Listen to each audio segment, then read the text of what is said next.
Ayer fue la primera jornada del juicio por el atentado contra Cristina y en la primera audiencia, el eje central fue la declaración del principal acusado, que es Fernando Sabac Montiel, es decir, el hombre que gatilló a centímetros de la cabeza de la expresidenta. Tenemos un invitado para hablar de estas cuestiones, que es Marcos Andazábal, abogado de Cristina, especialmente, en esta causa, son un montón los abogados de Cristina, pero en esta causa sos vos. ¿Qué tal? ¿Cómo estás, Marcos? Gracias por estar acá. Bien, sí, todo bien. Además, somos coterráneos. Así es. De Barilochense, Marcos. Pero Barilochense de cerquita de mi casa. ¿De kilómetros cerquita? Sí, de los kilómetros cerquita.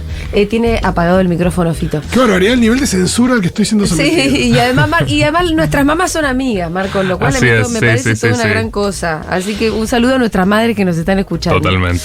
Bueno, Marcos, te quería decir, la verdad que la declaración de Sabac Montiel es bastante especial.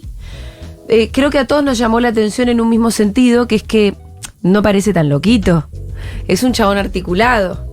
Y al mismo tiempo, creo que la lectura de la mayoría de los medios de comunicación, cómo están contando este juicio, deja fuera la posibilidad de una conexión política.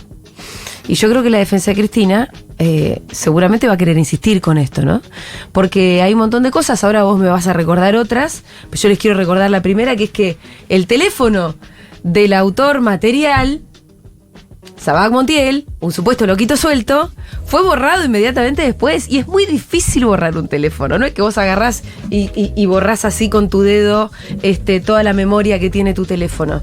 Bueno, contame para empezar qué es lo que más interesante de la declaración de Sabac Montiel para vos y otras cosas que están siendo dejadas afuera del relato, por lo menos. Sí, entre lo que está siendo dejado de lado hay un montón de cosas. Ahora después les voy a contar un poco más de lo que pasó con el teléfono, que no es solo que se borró, sino cómo se borró, lo que se sabe de eso.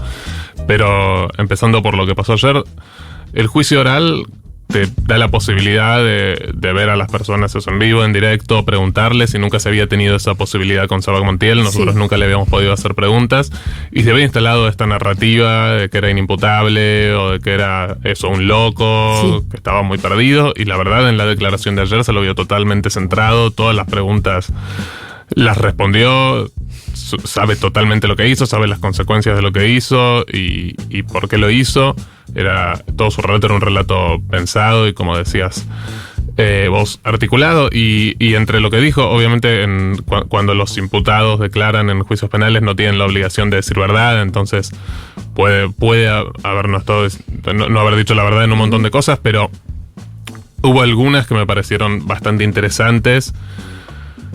Una respecto de los motivos que él dice haber tenido para querer matar a Cristina, que es básicamente lo que se desprende de su testimonio, es que él todo el día escuchaba que era una chorra, una ladrona, y entonces decidió matarla a él porque la justicia no hacía nada, lo cual es muy paradójico porque la justicia hizo un montón injustificado y una persecución totalmente desmedida, pero aún así supongo que por la exposición que uno tiene a esos discursos, o que él tenía esos discursos, pensaba que todavía era insuficiente, no sé qué esperaba, y dijo, lo tengo que hacer yo. Y por otro lado, refiriéndose un poco más a su pareja, a Brenda Uliarte, cómo los discursos de odio y cómo la politización que ella había experimentado a través del ascenso de Milei también impactaron, según él, en su forma de ser. Y él dijo explícitamente que ella lo motivó a cometer el atentado, y también dijo que una persona con la que ella había tenido un vínculo, el tuitero El Presto, le inculcó ideas, y es una persona que está en YouTube todo el tiempo, también con discursos de odio y pregonando estas ideas contra el kirchnerismo. Quiero que escuchemos, por si hay alguien que se lo perdió, justamente el audio al que hiciste referencia vos recién, la parte en la que él dice, ¿por qué la quise matar? Es el 5. Porque es una asesina. A esas cualidades son a las que se refería, por eso la querían matar. Sí, por muchas cosas, porque creo que porque llevó a la Argentina a la inflación, y yo en lo personal me sentí humillado de haber sido una persona que tenía un buen pasar económico a ser un vendedor de copitos. Matar a Cristina. Ustedes querían matar a Cristina. Bueno, corrección. Yo la quería matar y ella quería que muera. Pero ella en ningún momento dijo, preferiría hacerlo. Si bien en los chats dice, prefiero ser yo la que lo haga, que esto es muy importante, yo nunca le planteé o le dije o le ordené a que lo haga. Nunca le di el arma diciendo, hacelo vos, yo no puedo hacerlo. Ella quería ser más una espectadora. Bueno, cuando él habla de ella, habla de Brenda Uliarte, que es otra de las imputadas, que es novia o tenían algún tipo de relación con Sabac Montiel. Ahora, acá hay dos cosas, varias cosas en realidad. Por un lado está Sabac Montiel hablando de su deseo de la muerte de Cristina. Y por otro lado nosotros insistimos, digo, me imagino que vos también, Cristina, en que hay una conexión política. Habrá gente que pensará que esto es contradictorio. ¿Vos qué decís? No, no es contradictorio para nada. Es decir, él puede... Primero, como decía, que él no tiene una obligación de decir verdad. Por lo cual ahí él puede estar diciendo cualquier cosa. Situación que tendría sentido si efectivamente hubiera una conexión política y quisiera encubrir gente o lo que sea. Por otro lado, las dos motivaciones son totalmente compatibles. Y hay muchas experiencias en otros lugares que dicen que básicamente en la comisión de este tipo de atentados lo más útil que puedes hacer es contratar a alguien que no tenga vínculos con otras personas, que sea una persona aislada, una persona enojada y encargarle que haga algo así. Entonces eso es totalmente factible. No es fácil encontrar una persona que no recibió ninguna visita en el penal en 2 años, es decir... Yo no estoy afirmando que haya sido así, pero lo que digo es que es totalmente compatible y que es el tipo de persona que podría pensarse que alguien que quiere hacer algo así buscaría a alguien que no tiene nada para perder y que se le pueden inculcar ideas y que además eso se puede... Bueno, en la historia de los atentados en el mundo, por lo general, es medio un loquito, con ideas propias también y odio y todo, motivado de alguna manera, no inmediata, o sea, no es que trabajan como mercenarios, ¿no? O como sicarios, o como francotiradores, pero sí que son movidos por fuerzas políticas para que terminen de ejecutar, ¿no es cierto?, el crimen que por ahí quiere cometer alguien. Quiero decir, es un modus operandi bastante habitual Sí, absolutamente. Tampoco era mi tema de especialidad, pero obviamente a raíz de este caso empecé a leer sobre estos temas y a ver otros casos. Y en la mayoría termina pasando que o no se sabe quién fue, o la persona que fue es alguien que no tenía mucho que perder, pero que siempre se termina con la duda de si hubo algo más atrás. Entonces, por ejemplo, hay un caso muy interesante que es el caso de Colombia, en los años 40, cuando mataron a Eliezer Gaitán, que era como el posible Perón suyo, pero que termina muriendo antes de las elecciones. También la persona que lo mata termina siendo asesinada, a diferencia de Sabac Montiel, logra matarlo, pero lo terminan matando a él en ese momento. Y también era una persona de estas características, pero después hubo muchísimas sospechas de que ahí había algo atrás. Uh-huh. Entonces yo creo que es totalmente compatible la personalidad de Sabac Montiel, el discurso de Sabac Montiel con que puede haber habido otro tipo de organización que además puede haber tenido eso. Yo no puedo afirmar con las pruebas que hay, justamente porque se investigó muy mal qué tipo de vínculo puede haber habido, más explícito, más de inculcar ideas, pero también, evidentemente, sobre él hay una presión grande de la pareja de Brenda Uliarte, entonces el vínculo también puede haber sido con ella, que todavía no escuchamos. Sí. Lo que tiene para decir. Y ella sí tenía conexiones con Revolución Federal, por ejemplo. Ella tenía conexiones no solo con Revolución Federal, sino con otras personas, ahora pasó a detallar, con vínculos políticos más importantes. Entonces, sí, de ella se sabe que fue a marchas de Revolución Federal. Hay imágenes, una marcha que se llamó la Marcha de las Antorchas, pero por ejemplo ella tuvo el 18 de agosto, creo que fue, es decir, 13 días antes del atentado, ella compartió un vivo de Instagram con una persona que se llama Hernán Carroll, que está en un grupo que se llama Nueva Centro Derecha, que es un grupo, básicamente de extrema derecha, violento, y es una persona que se lo ve siendo seguridad de Bullrich o de Milei en distintos actos. una persona que también creo que hay alguna imagen de él con Milman, y una persona de la que nosotros teníamos la información hace un tiempo, de que él había compartido un viaje al exterior al menos, con quien era el jefe de gabinete de Milman. Nunca nos habían querido producir esa prueba y hoy finalmente la produjeron, y se comprobó que él tuvo ese viaje, que viajaron al menos en el mismo vuelo al exterior con Carroll el jefe, y Milman. No, y el que era el jefe de gabinete de Milman, que puede ser casualidad, pero no, pero bueno, es un dato que recién hoy, con la presión, o quizás con la cuestión mediática que se generó ayer, se dignaron a producir después de 2 años. Y esta persona, Hernán Carroll, no solo comparte esa actividad con Brenda por Instagram, sino que después van a un cumpleaños en el que estaba él y había otra gente. Y después, desde la cárcel, pocos días después del atentado, Sabac Montiel dice: yo quiero que Hernán Carroll, que es esta persona, se haga cargo de pagar mi defensa, o de encargarse de mi defensa. Sí, y es una persona que ya tiene otro nivel de conexiones, como decía, se lo ve siendo seguridad de un montón de esta gente y teniendo contactos mucho más directos con todo este mundo. Entonces, ese es eso. Otro, bueno, por lo que decíamos recién, Brenda era una persona que parece haber tenido relación bastante más directa, al menos por lo que sabemos hasta ahora. Puede ser que Sabac también la haya tenido, pero con grupos más conectados, además de Revolución Federal. Uh-huh. Suponiendo que sí, Sabac Montiel está mintiendo, o está ocultando o encubriendo a otras personas, y que ella también lo puede hacer, ¿existe algún tipo de incentivo en el proceso, tanto para él como para ella, a decir la verdad? A decir, en caso de que estuvieran mintiendo, ¿no? ¿Podrían tener algún tipo de beneficio en términos de una posible condena o lo que fuera, por ampliar su declaración y involucrar a más gente si es que estuviera involucrada? En el rol que parecen haber tenido ellos en el atentado, no hay una figura legal como sería el arrepentido, claro, para que ellos colaboren. Sí. Es decir, no.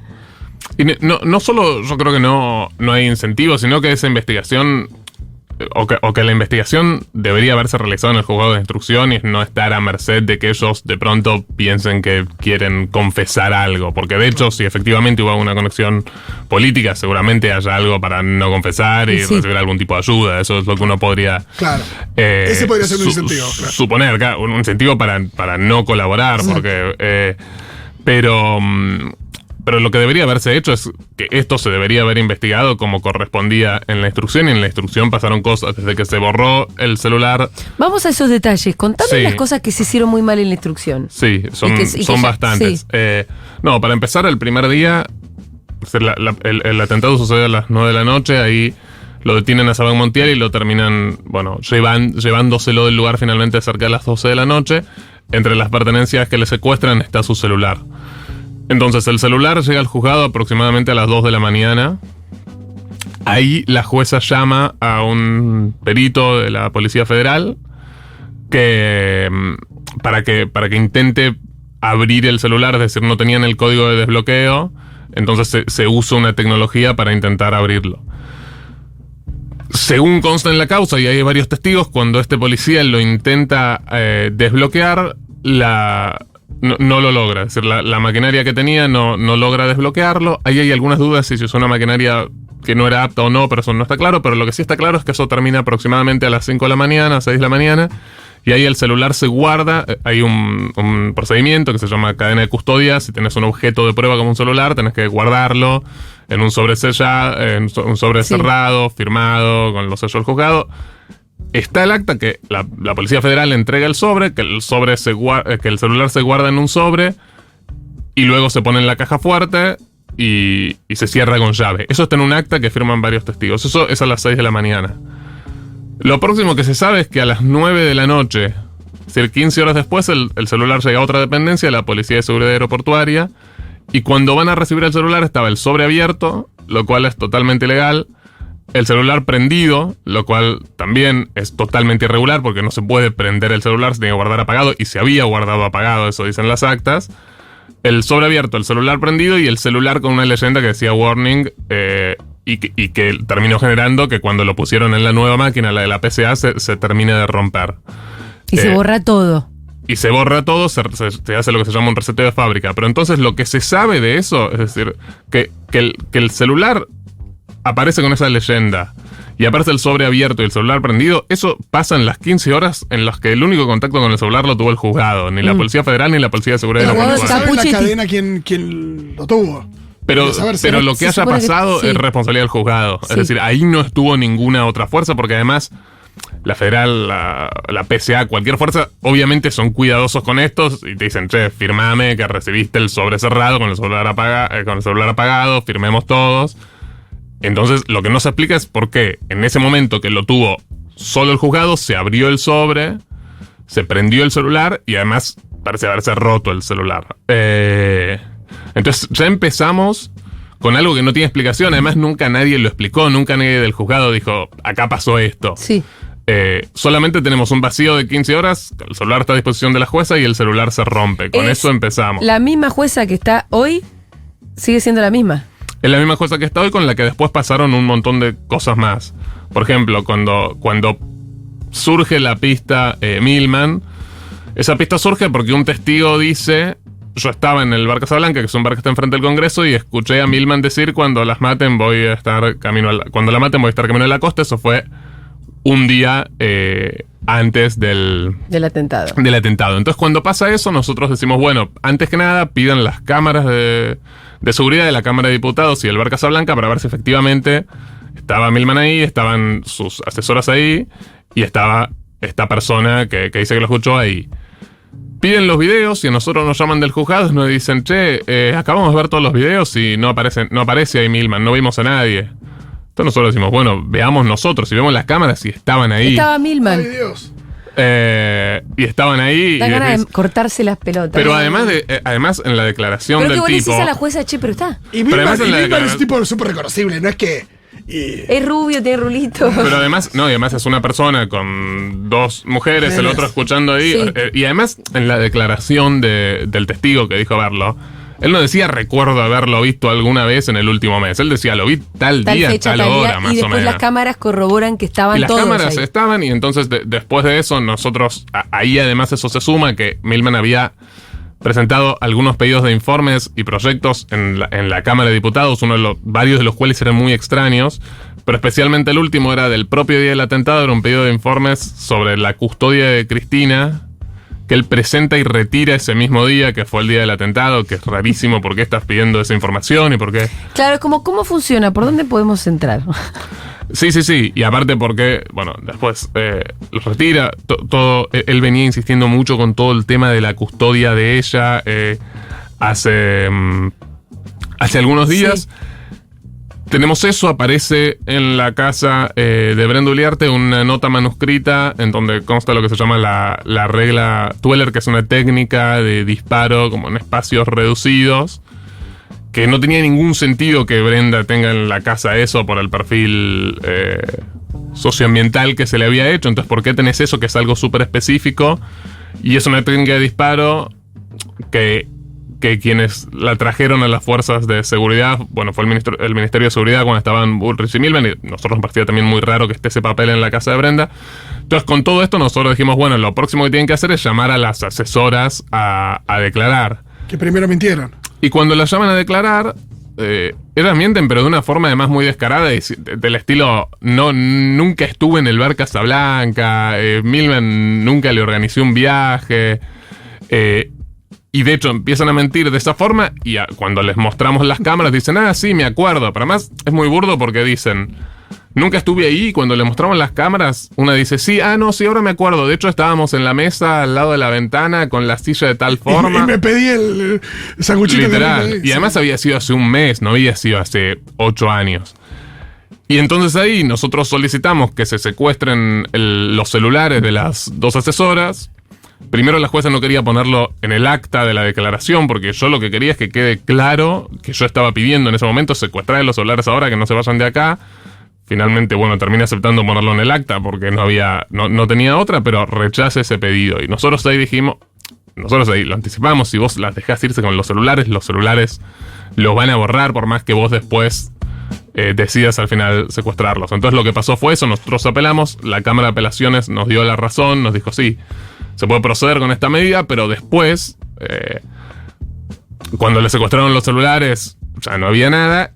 Y 5 meses después se presenta espontáneamente una de las asesoras y dice, bueno, yo quiero contar algo, quiero contar que en el interín, entre que no me secuestraron el celular y entre que la cámara me dijo que me secuestran el celular, nos llevaron a unas oficinas de Patricia Bullrich con un perito, y estaba Milman también, y nos borraron todo el contenido de los celulares e incluso nos hicieron cambiar, a una le hicieron cambiar el celular porque era la forma más segura de que no haya nada. Entonces tenés ahí una segunda instancia en la que se pierden celulares. A todo esto, mientras tanto... Además uno dice, si borraste las cosas que estaban en el celular. No, ¿había cosas en el celular? No hay forma de que no. Sí. Ahí hago un breve paréntesis.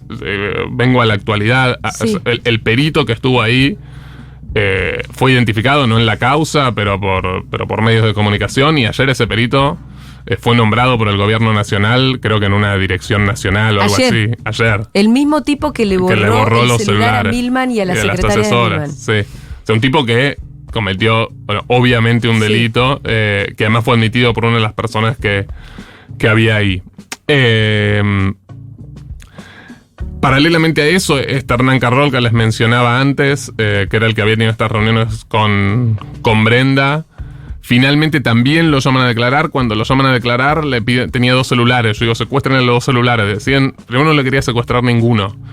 Después le secuestra uno y cuando él lo entrega dice, sí, le pregunta, ¿y tenés ahí el contenido de tu celular? Sí, quizás yo a veces borro algunos mensajes, pero el contenido lo tengo. Después hace la pericia y se ve que el día anterior él había borrado el celular entero. Y la jueza no hace nada. Es decir, se le está riendo en la cara el tipo. Básicamente le está mintiendo en la cara, le está diciendo que tiene el contenido y borró el celular el día antes de la declaración. Y eso después se propagó por toda la causa con otras situaciones. Tampoco los quiero cansar con esto, pero Milman finalmente después de la declaración de la asesora que admite que la llevaron a este lugar a borrar los celulares, tanto el fiscal como nosotros pedimos el secuestro del celular de Milman. La jueza nos lo rechaza obviamente de vuelta. Cuando vamos a la Cámara de Apelaciones, la Cámara de Apelaciones nos da la razón otra vez. Que eso también es bastante llamativo. La Cámara de Apelaciones es Bruglia, Bertuzzi y Llorens. Imagínate lo arbitrario que es. Los amigos que jugaban al fútbol, tenis, ya no me acuerdo. Pero lo que digo es, imagínate lo arbitrario que es lo de la jueza para que esos 3 jueces nos den la razón cada vez que apelamos. Sí, claro. No es que estamos yendo al... no sé. Cuando la Cámara dice finalmente procedan a secuestrar el celular de Milman, obviamente un allanamiento y secuestro es una medida que tiene que ser sorpresiva para que no tires el celular por la ventana antes, y ella se lo notifica a Milman, te voy a borrar el celular. Y él entrega, le da cualquier celular. Y él le da un celular, y cuando él dice, no, vengo yo directo y te doy este celular. Y cuando... el Candy Crush y... No, y cuando vemos el celular, está todo tan burdo que cuando el fiscal y nosotros vemos el celular, nos fijamos y decimos, che, pero este es un modelo de celular que ni siquiera existía al momento del atentado. No existía ni acá ni en Estados Unidos. No, literalmente. Sí. Le dio además el celular, que eran los celulares que el perito les había recomendado comprar porque eran más nuevos, porque son imposibles de desbloquear, pero además había salido después del atentado. Entonces nosotros decimos, che, otra vez te están tomando el pelo, te dieron un celular que es cualquier cosa, ni siquiera había salido a la venta en Estados Unidos al momento del atentado, y además vos tenés que ir y secuestrarle los celulares, no esperar que él te dé cualquier cosa. Otra vez la jueza se niega a hacer esto y entonces hay una resolución de la Cámara de Apelaciones firme desde noviembre por el secuestro del celular que dice procedan, y hoy pasaron 7 meses y no hizo nada, y yo eso no lo vi nunca, que con una orden de la Cámara de Apelaciones, que es su superior jerárquico, no hagan nada. Un juez o una jueza no hagan nada.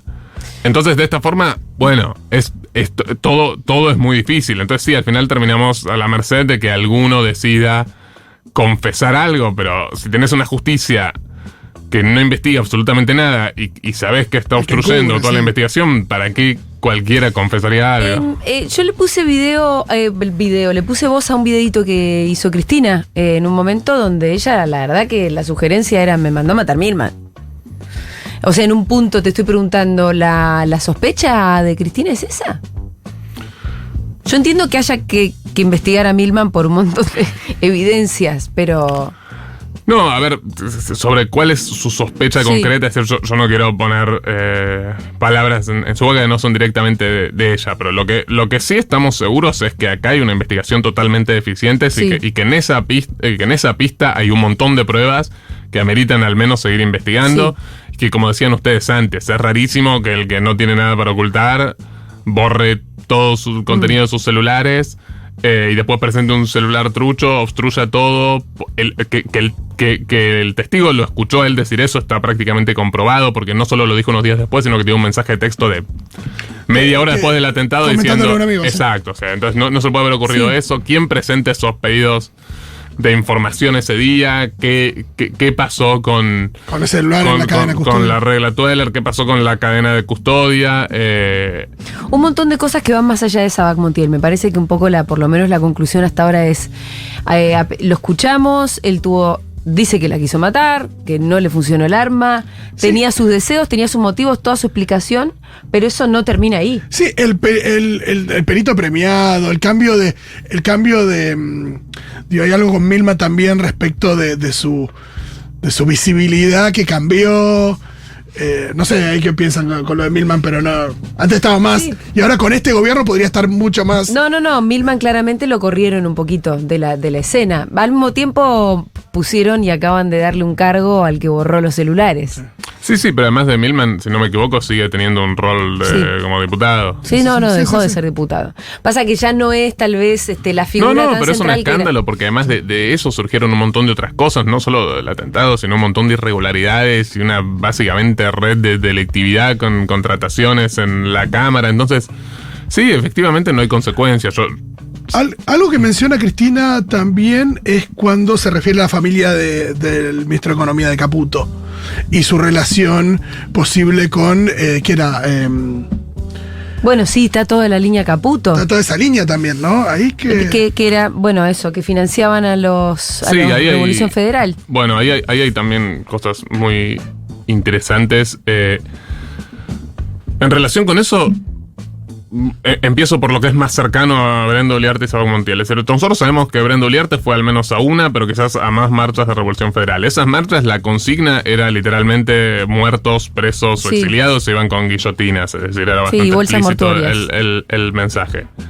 5 días antes del atentado, Jonathan Morel, que era el líder de esa organización, hace también un vivo de Instagram o de Twitter, no sé, en el que dice explícitamente cómo haría él para matar a Cristina, y dice: yo me infiltraría entre la gente, le pagaría un balazo. Es decir, exactamente lo que pasó 5 días antes. 3 días antes del atentado, los miembros de Revolución Federal, es decir, 2 de los máximos dirigentes, estaban en el edificio de Cristina, en la casa de la vecina, sacándose fotos arriba. Entonces era gente como con mucha cercanía y con la que sabemos que al menos algún contacto Brenda Uliarte tuvo, al menos ir a 1 o 2 marchas. Cuando se empieza a investigar a esta organización Revolución Federal, lo que se ve es que es una organización que surge prácticamente en el mismo momento en que Jonathan Morel, que es su principal líder, empieza a ser contratado por Rosana Caputo para hacer muebles, una cantidad de muebles que implica transferencias millonarias. Que no tiene nada que ver con su actividad, digo, en términos de tamaño, ¿no? De dimensión. La historia es totalmente inverosímil. Básicamente él dice que había aprendido a hacer carpintería por YouTube y tiene una carpintería en Boulogne que no tenía ni cartel afuera. Y que ella entra, es decir, ¿qué hace Rosana Caputo ahí? Bueno, no se sabe, pero podría haber estado ahí, pero que entra sin que haya un cartel en la calle, ve y le dice: quiero 3 mesas ratonas para un country, para... Me encanta tu estilo. Sí. Sos un carpintero único. No sé si... No, pero eso es lo menos... Eso ya es raro, pero después pasa algo mucho más raro, que es le encarga 3 mesas ratonas para un country. Morel se las hace, se las da, y se las hace... O sea, aparentemente se las hace mal. Entonces ella lo llama y le dice: che, hiciste mal la mesa, vení a arreglarlas. Entonces va al country, y ahí en el country... inexplicablemente, después que te hagan 2 mesas mal, una persona ignota que vive en Boulogne la contrata para hacer cientos de muebles para un emprendimiento en Neuquén, en Espacio Anielo, como si no hubiera una carpintería en Neuquén y lo tuvieras que mandar de Boulogne. Un empleado de Caputo Hermanos, un propio empleado, dice: che, este es el único caso en el que nosotros pagamos en efectivo, cosa que no hacemos nunca. Fueron los únicos muebles que no quisieron mandar en los transportes oficiales de la empresa y mandaron en otros transportes. Fue un caso en el que explícitamente pidieron que se ocupe de las contrataciones Rosana Caputo y no otra persona. Entonces, totalmente inverosímil que pueden haber genuinamente contratado a esa persona. Entonces, sí, están todas estas líneas que nunca en las que no se termina de avanzar, o a veces ni se empiezan a investigar o se hace tarde. Sí, ¿qué hizo Jonathan Borrell con esa plata? ¿Le llegaron a pagar? Sí, le llegaron a pagar. No, ¿qué hizo? Fundó esta organización. Es decir, los pagos, nosotros hicimos una línea de tiempo en su momento en la que los pagos que va recibiendo coinciden exactamente con todas las marchas que hace Revolución Federal, y se interrumpen los pagos a proveedores el día del atentado. Es decir, después de eso no hay más pagos, incluso de cosas ya encargadas. No hay más marchas y no hay ningún pago más de los Caputo. Qué bárbaro. Marcos, no tenemos más tiempo. Sigámosla. Hay que seguirla porque ahora empezó el es impresionante escucharlo y ver que en ningún medio grande, de los hegemónicos, aparecen la verdad. toda esta información. Gracias por haber venido. Bueno, muchas gracias a ustedes. Marcos